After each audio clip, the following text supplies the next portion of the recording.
Bugün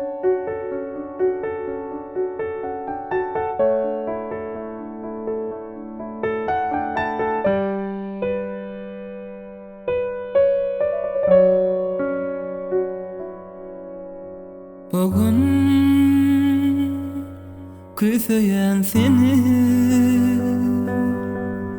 Didelerim gözleyen seni Bugün aşka düştüm darıyla Divana men eşe sözlerimi Sen men kalıma yanları hoşun Sevgim duygularım denizde coşun Kalımda coşun, kursakta coşun Bakta ulaşan